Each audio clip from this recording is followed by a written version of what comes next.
Good afternoon, everyone. Now that we've had an opportunity to start our luncheon, we're going to have our speaker, Josh Blackman, start our speech now. All right? Thank you. Thank you.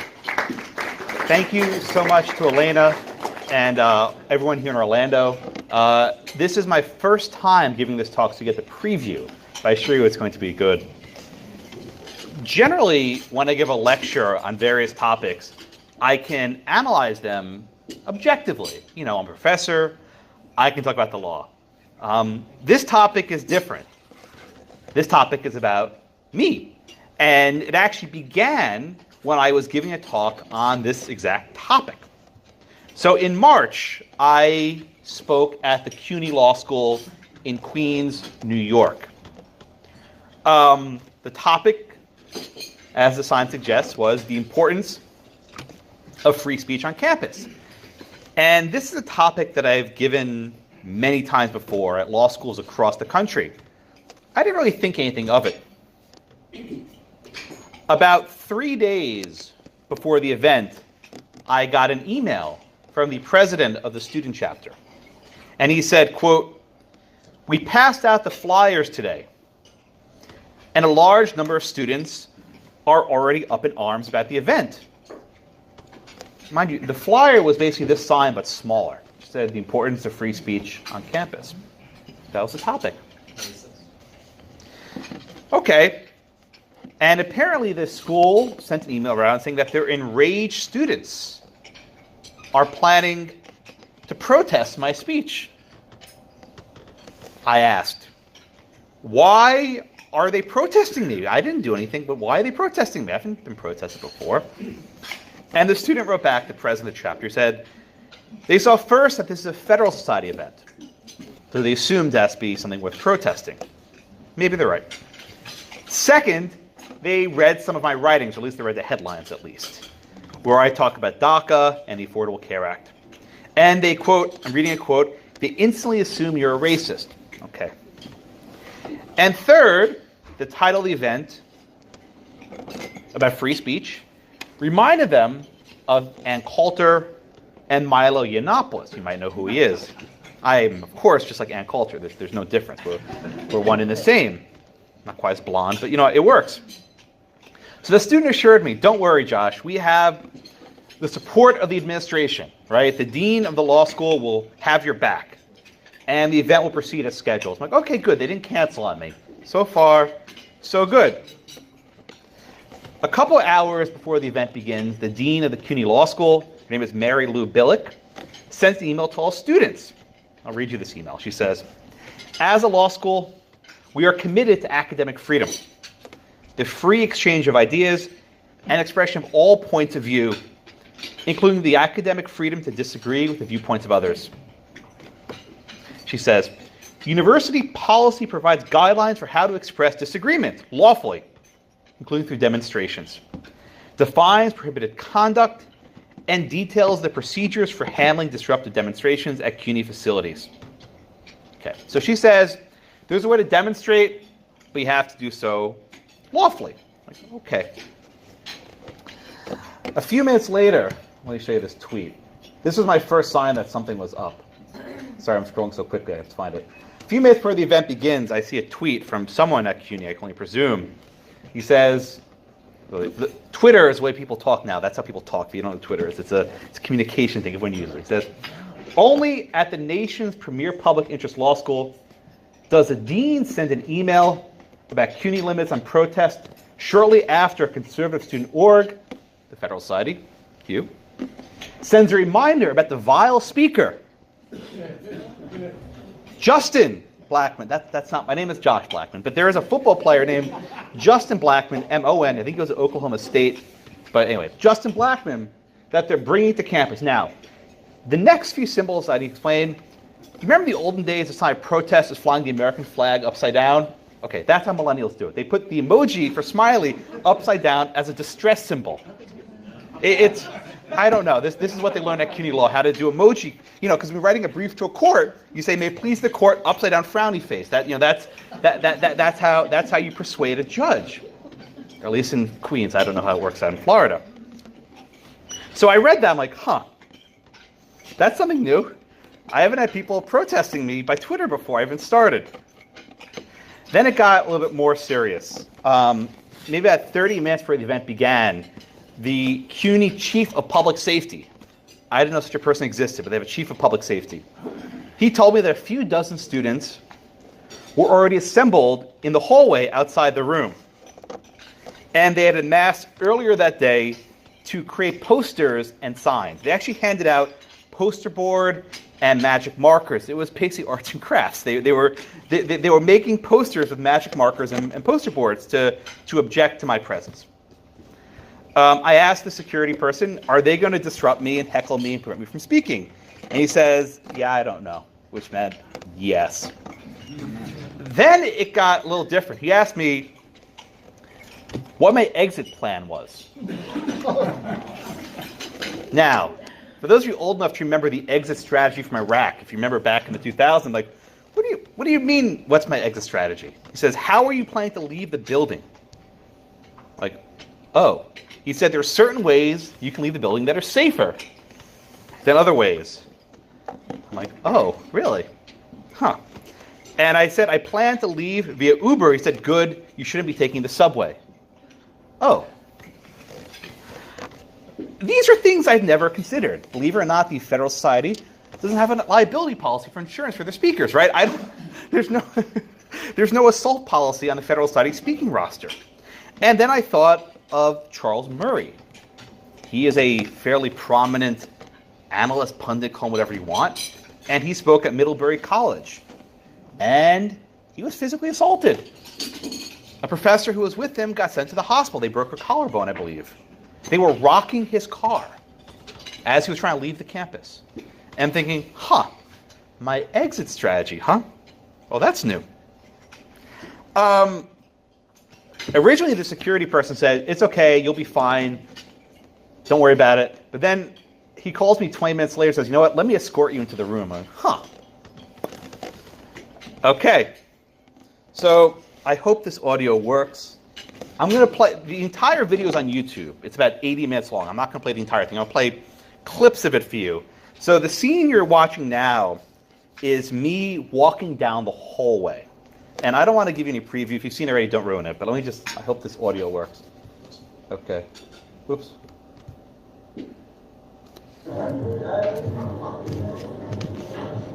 Okay, this is me walking down the hallway.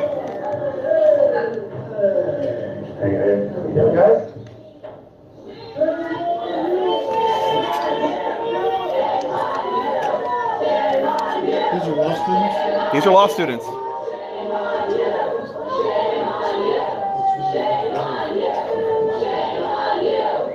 This guy tried blocking me. I kind of just pushed him out of the way.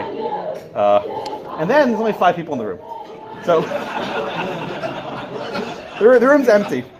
But I want to walk you through some of these signs. The hard to see in the video is going quickly. I want to just walk you through signs. So this one says white supremacy, right? We have a white supremacist nation. Okay, let me give you some better signs that are easier to read. Okay. Here. This is a good one. The First Amendment is not a license to dehumanize, marginalize people. This one says your Koch-funded BS opinions are bad. Here, this is a good one, right? Ready? Constitutional originalism equals white supremacy. Anti-DACA, not welcome at CUNY. Okay, hard to read. The Federal Society was founded to uphold white supremacy. That came as a surprise to me. I didn't know that. That's news to me. Oppressors are not welcome here. Okay, I guess it wasn't welcome. My existence is greater than your opinion. Okay, this one. That's a little meta, right? Yeah, think about that one for a minute. Federal Society is racist, and Josh Blackman is racist. Oh, there you can see a little bit clear, right? And guess more.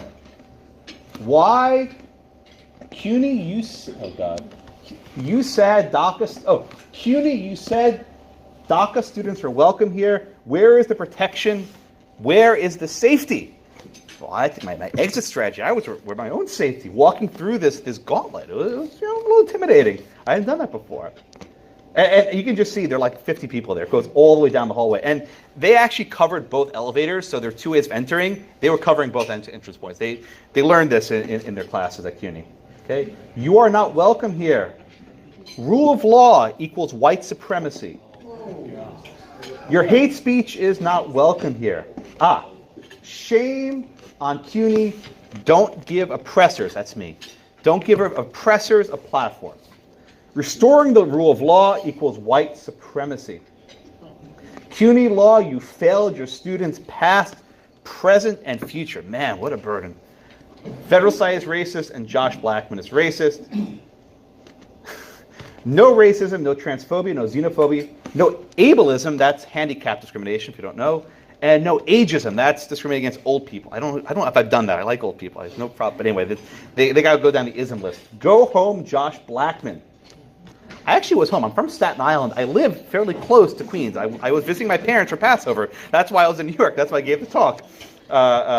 And this wasn't just me taking pictures. These people put on social media attacks on me. Look at this. Racism are not welcome here. Free speech is not an invite for hate speech. Get it away from our campus. They did not want me there. I was occupying one small room in a fairly large building. They could have gone anywhere and not seen me. It was actually very hard to see me. There were 5 people in the room. Let's see what other tweets we got. CUNY students make very clear that not... Ooh. That's not good. That's a bad omen. Did you grab that, please? Thanks so much. I think the CUNY kids might be sabotaging my talk. So it says... CUNY students make very clear that nonsense from free speech activists, that's me, is not welcome at a New York public interest law school. Here it is. My existence is greater than your opinion. Hashtag Black Lives Matter. Hashtag not one more. Hashtag ICE out of courts. This is for abolish ICE. This is the old hashtag. And hashtag Antifa. Yeah, Antifa. There they are.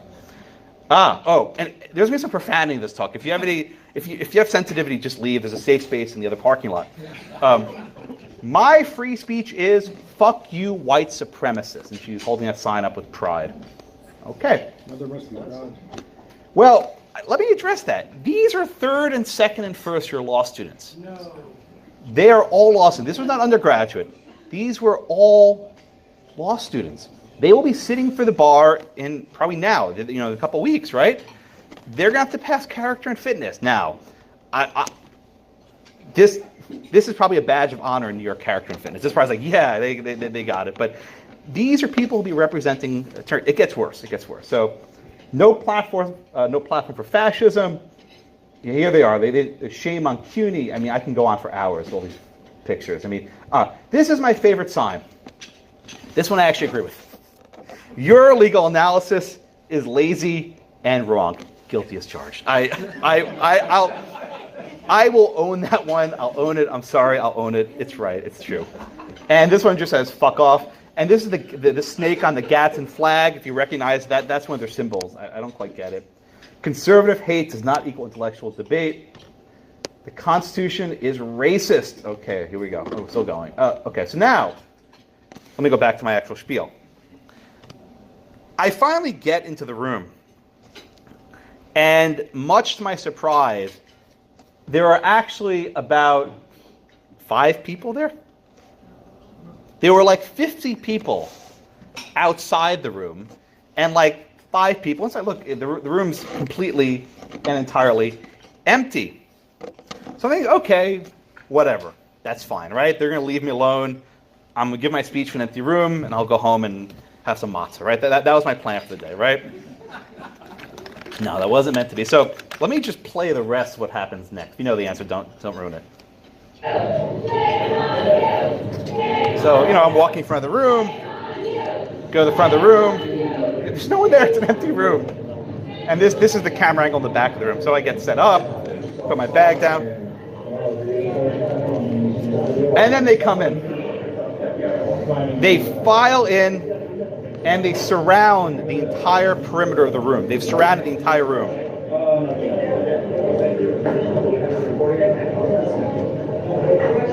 Yeah, they're basically going right behind me, inches away.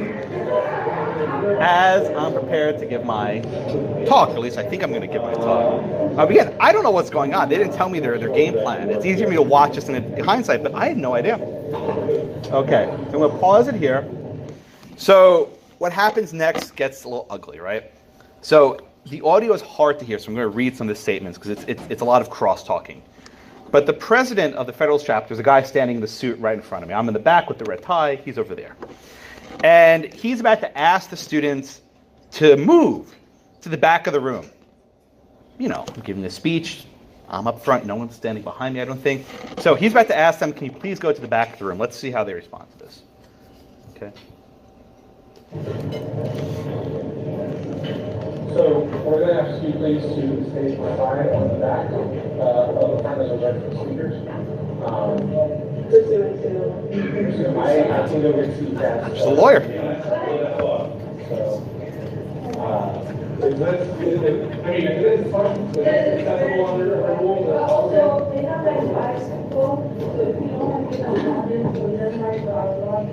That's the angle from the back. They're saying right behind me, inches away.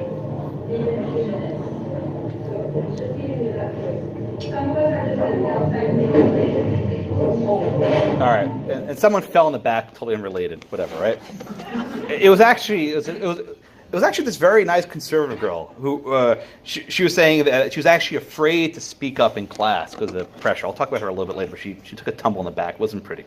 So just understand what's going on, right? I go there to give a talk. I don't know what's going on, and these people are standing right behind me, as close as this chair is. They were standing that close to me. I could have said, all right, you get the hell out of here, you move. I'm like, no. Let me take this on my own. And the camera was rolling. I was like, all right, we'll see what happens, right? New York is a one-party recording state, by the way. That is, in New York, you don't need the other party's consent to record them. I don't know how Florida is, but New York's a one-party state. All right, so let me jump ahead, because there's a lot of crosstalk. Okay, we'll find it right here. Okay. So see, it's a shame on CUNY. So what's about to happen now is the president tries to introduce me. The same introduction Lena gave, very similar introduction, but they start shouting at him. He's a white supremacist, this, that. Just listen to us, right?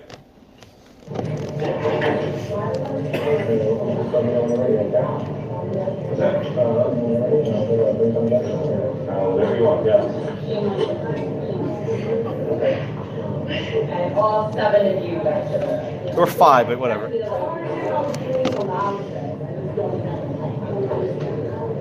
are students that are directly affected by legal objectivity is a myth. Just up. Hear that? Legal objectivity is a myth. You hear what you just said? Here, let me rewind if you missed it. It goes by real quick. Ready? Listen for it. All 7 of you guys. That's the other. There are students that are directly affected by legal objectivity is a myth. Legal objectivity is a myth. They actually passed out flyers around the school with my picture on it, saying legal objectivity is a myth. That's their mantra. Okay, so what happens next? I haven't said a word yet, right? This is about 3 minutes in. I haven't said a word. And think, well, let me try to actually say something. They say, thank you for having me. That's usually, thank you for having me, right? That's my usual introduction, right? So just watch this and see what happens.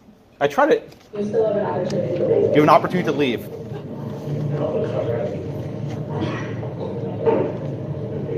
Okay.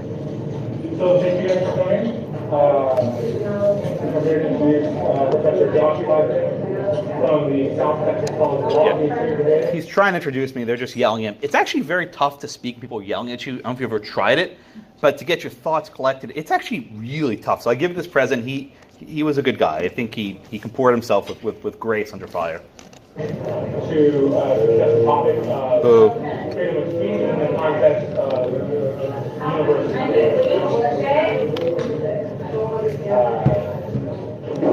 Professor Blackman has written numerous articles on numerous constitutional topics. And Josh Blackman is not welcome here. This speech many times before, and so Professor Blackman, Oh, so you heard that one. He's filming us. Oh, yes, I am filming you. One of the attributes of these sort of campus protests is the ease of use of cameras like that. It's called a Mevo. They're very portable. It's not hard to record these sorts of things. And in one part of recording states, students get recorded. They could have left, but they decided to stay there. They knew I was recording. Okay, goes on. So what happens next? I say, thank you to CUNY for having me. See how that goes. Well, thank you very much to CUNY for having me. White men and those who support white supremacy. Okay, so I'm going to do it again because it blew by real quick. So I say, welcome, thank you for having me. And they say, we are not having you. Someone says, white men and those who support white supremacy. And then something strange happened. There was an African-American student in the back who says, I'm not white. And they ask him, why are you here? Why aren't you with us protesting? That if you're black, you have to be protesting. You can't listen to what I have to say. Just watch this. Well, thank you very much to CUNY for having me. White men and those who support white supremacy. I'm not white.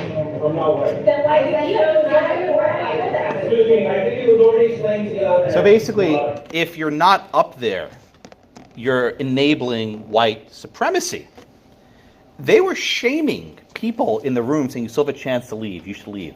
Get up here with us, protest. Don't be with there. Several of the students at this law school told me that they're afraid at a law school to say anything in class, not because of the professors, because of the classmates, that they'll get ganged up on and shamed. That's no place to learn. Oh, by the way, I mentioned earlier the dean of the law school.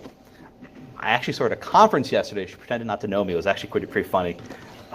I introduced myself. I said, hey, Josh Black. She said, hi, Mary Lynn. She walked away. So that's how they roll.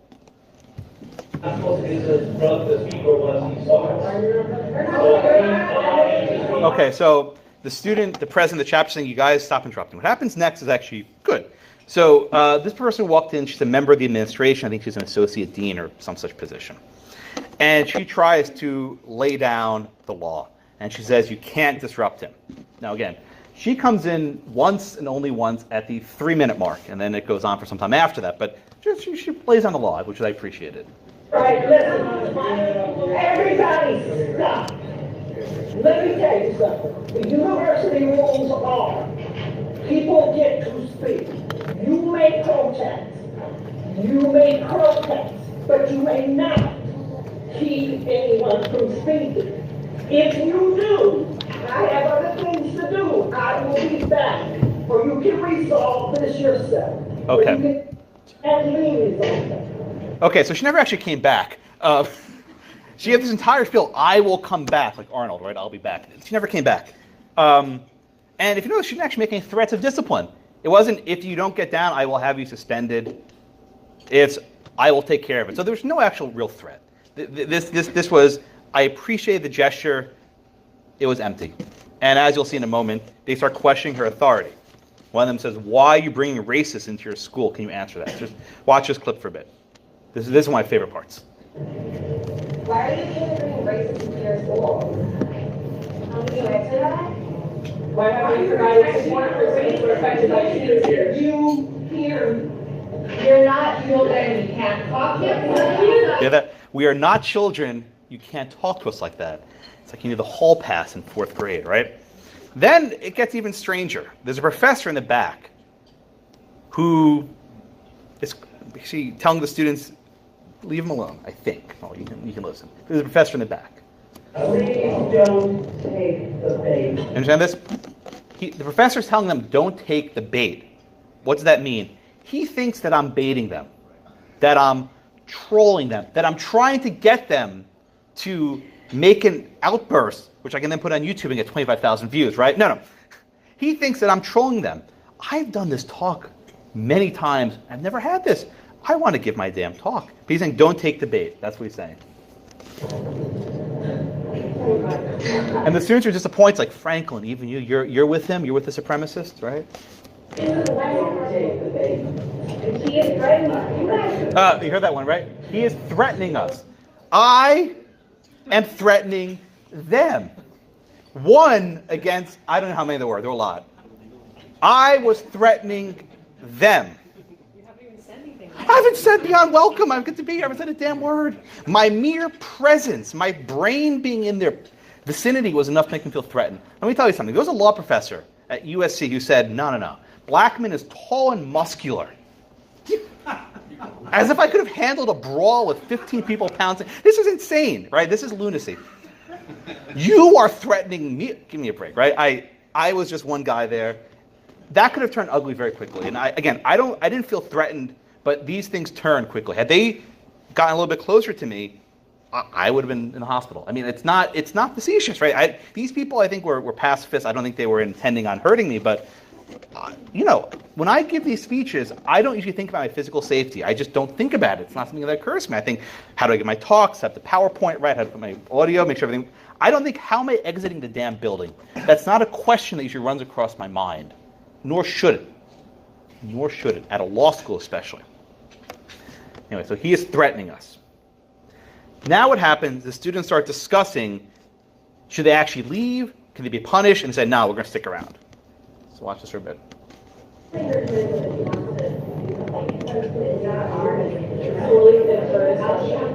Okay. So at this point, again, we're about the 5-minute mark of the video. I haven't said more than a sentence. Right? I haven't said more than a sentence. And I said, okay, you know what? I'm not giving my prepared remarks. I have remarks. I want to give a speech. Okay, I'm not giving that.